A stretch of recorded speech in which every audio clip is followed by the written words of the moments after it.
podium Dr. Michael Tiboris. He is the director of the Clearwater Farms program at River Alliance of Wisconsin. He is not only going to help you understand a little bit more about what they're doing, where they're channeling their efforts around water quality, hopefully he will also shed some light on how we can all work together to find some resolution instead of just kind of ending up in loggerheads. Come on up, Mike.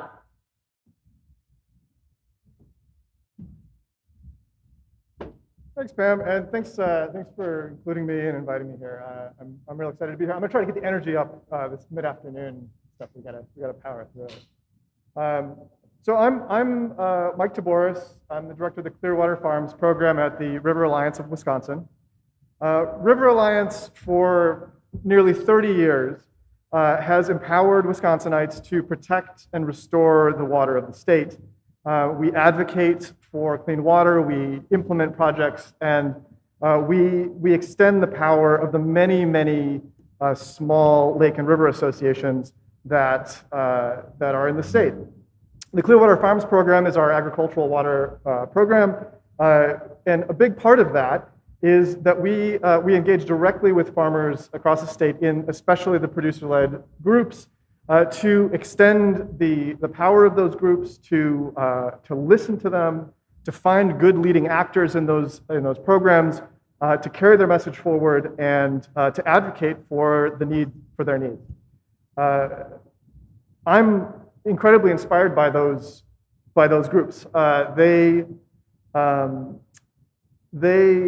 have shown a real commitment to water quality as a primary element of farming, and we're here to support them, and that's a big part of what the Clearwater Farms program is about.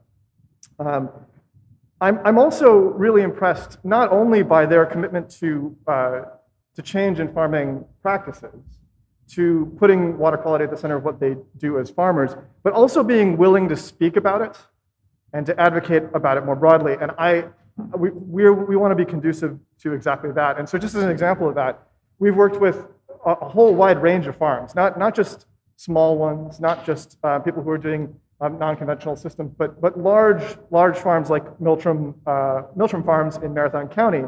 We helped them get certified as the first farm in North America to achieve the Alliance for Water Stewardship international standard, which is impressive. But even more than that, they're willing to come with us, to stand with us and speak directly to legislators, speak in a very public way about the importance of water quality and protection in their work. So I'm here as the voice for environmentalism, and I'm going to start with that. Nobody has the right to pollute our water. And no one, farmers included, should accept the idea that being a successful farmer requires polluting the water. I don't think that people think that, but let's start with the obvious. The condition of the groundwater in the state of Wisconsin, as we've seen, is poor, and it's not getting significantly better over time. Farms are not solely responsible for this, but they are substantially responsible for it. The thing that makes me nervous about that situation is that the negative consequences of it fall pretty substantially on the rural population in the state. I have to tell you that I go to a lot of farms, and I am surprised at the number of farmers who have bottled water in their houses because they can't drink the water that's coming from their wells. That's a problem in a place that where we have such abundant water resources. I'm concerned for them. We need to help those people. There's very little support at the moment for people who have contaminated water. Mostly we've tried to incentivize people incentivize not polluting the water in the first place, but that's different than helping people who have polluted water at the moment. Most of those programs are underfunded, and a lot of the compliance with them is voluntary, which, we've seen the amount of volatility in the agricultural market. It's not a winning suggestion that people will sort of voluntarily adopt stuff that's super risky to protect that. So this is a challenge. There's certainly more cover and more no-till and more best management practices going on the landscape. We see that. That's quite clear. But climate change is likely swamping a lot of those benefits for us. Here's the main point that I want to make, the sort of really aggressive point that I want to make and make you think about hard. We can't simply make tweaks to the existing high input, low diversity commodity export system and expect to meet our environmental and public health goals. Can't do it. We need, in order to actually meet those things, something like a transformational change in the way that agriculture works. And we've heard that hinted at, but that seems true to me. This means, to me, I think what that means, I mean, it's one thing to say that. I want to fill in some details there. What does that mean, exactly, transformational change? I think what it means is changing the central value of farming and the farm economy from thinking about productivity and yield as the main metric of what makes somebody a good farmer into something like producing health in the public and the environment. That's a radical change, but that's the kind of thing that I mean when I talk about transformational change. The fundamental obstacle is that the current primary objective for a lot of farmers is yield and productivity, and not even profit. You can lose a lot of money growing a lot of corn. The fundamental goal ought to be to treat protecting the environment and protecting public health, producing health in the environment, as a central feature of what farmers do. You need to make money. Farming is not charity, but we have to ask whether what we're doing is working and makes sense. I repeatedly hear stories, and it is a good year, but I repeatedly hear stories from people trying to decide whether they're going to expand, sink more money into their operation, or quit farming altogether.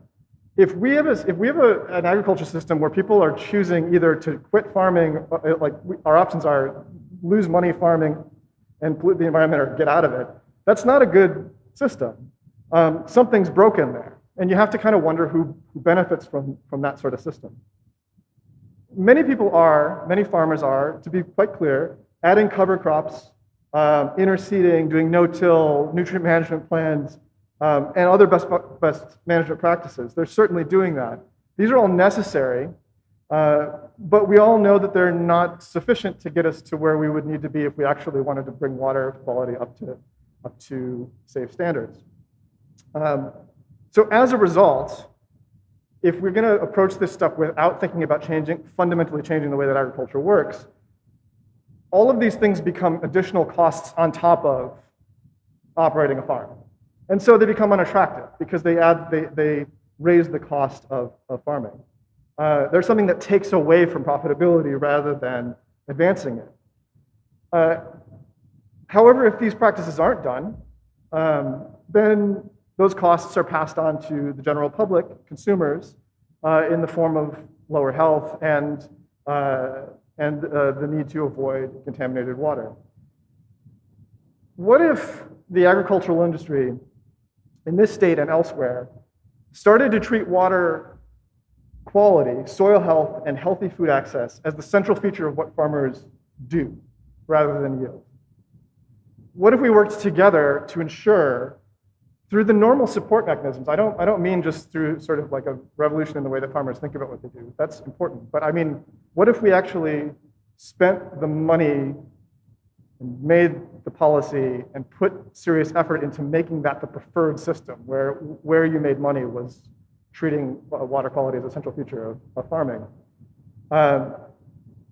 We made those the successful farmers. And what if we had, in the morning, when we're looking at the commodity crops, we saw a serious effort to track how farming is actually improving environmental water quality, and that just became an obvious thing that you would talk about in that setting. I'm sure you can think of lots of reasons why to be pessimistic about this idea or to be cynical about it, but just think about what it would mean to recognize that sort of value shift. I think a lot of the obstacles to this are actually social, not necessarily economic. I mean, there are real economic challenges in that sort of transition, but I'm less worried about financing that change than I am about overcoming those social barriers. We've chosen the system that we have and financed it and supported it with subsidy and policy support and regulation for a long time. That's a choice that we make. We could choose something different. I hear the same story over and over again of farmers who, honest to God, I hear this so often. The same exact story. Somebody trying something new, planting green, doing something that they've never done before, some new practice for environmental water quality. They get on the phone and they call their cousin, their brother, their neighbor, they show them a picture. What's the first thing that they hear from that person that they called when they show them? They're so excited. What is the thing that they hear? Universally, it's not going to work, right? And that's a terrible response to get. That's a social barrier to this sort of change. That has to shift. So we want, as environmentalists, to be conducive to that sort of change and support. We want not to contribute to that social barrier problem, and as Pam alluded to, if we spend a lot of time arguing about whose fault that is, that doesn't help there. The public and the environmental community are fully supportive of farmers who share this general idea that we should be building a strong, broad coalition around shared water protection. Producer-led groups have tremendous potential in this context. And we're helping to do that through the Clearwater Farms program. We're not the only ones. There are many others that are doing that. I'm really inspired by groups that have gone beyond just sort of farmer groups and become true watershed groups. Healthy Soil, Healthy Water in Dodge County, which took a classic Lake and River Association group and a farm group and married them together so that they're having meetings together, they share resources, and they think of themselves as sort of the same group. That's profound. That's a coalition. I'm really impressed with EPIC, the Oak Plain Partnership for Integrated Conservation in Marathon County that we work very closely with. They have a very profoundly different vision for how they want agriculture to be like in 20, 30, 40 years in their region. The Sauk Soil and Water Improvement Group, who we also work with, they have a very different model, and they're approaching these things in an inspired way. The personalities in these groups are excellent. We have to support this, and we have to help make it happen. Farmers Union deserve a lot of praise for taking a strong stance on this stuff, and we really appreciate that. The public is happily supportive of this stuff.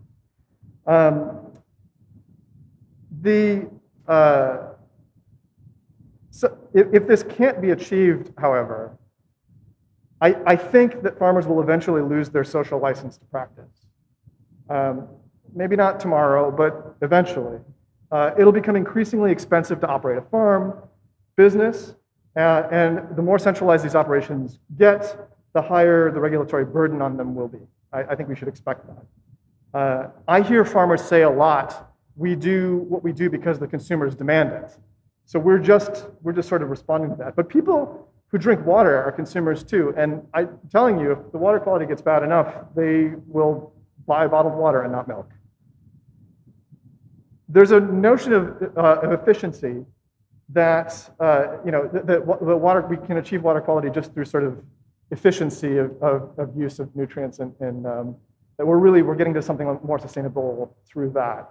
But the public doesn't fully share that notion of sustainability. The public's notion of sustainability is closer to, we want farming that improves the environment, that makes us all healthier. So it's important to notice that and to try to move to cooperation there. There's lots of specific things that we can do now and later. In general, my general philosophy about this is we've got kind of three things going on at the same time. One, we have to help the people who can't drink their water right now. That's goal number one. The second thing we got to do is we got to work within the system that we have, make the rules we have function better, make the investment infrastructure function better. And the third thing we got to do is we got to think big about what could be different and work in that direction. There's a whole lot of stuff we could do here. We could have more sensible regulatory standards for nitrate. They didn't get a lot of support this time around. That's not a good look over the long term. We have to find clear standards that we all can agree on that can set a standard against which we can benchmark. We want to induce voluntary change at the level of farm groups. We're here to support that, and I think that there's broad support for that. This means collaboration with non-farm groups that have been working on water quality issues at the local level for a long time. And then we should think real big about financing a different sort of market infrastructure, stuff that, a way in which we could, the sorts of products that farms produce is geared toward water quality and environmental protection as a fundamental outcome. And that means changing consumer attitudes to some degree. I think we can and should demand better as consumers. We should be willing to put our money where our mouth is. And I think it's more possible than it's ever been. At the end of the day, Wisconsinites, farmers and non-farmers, generally want the same sorts of things. They want family farms to become an engine for prosperity and the preservation of Wisconsin's natural heritage.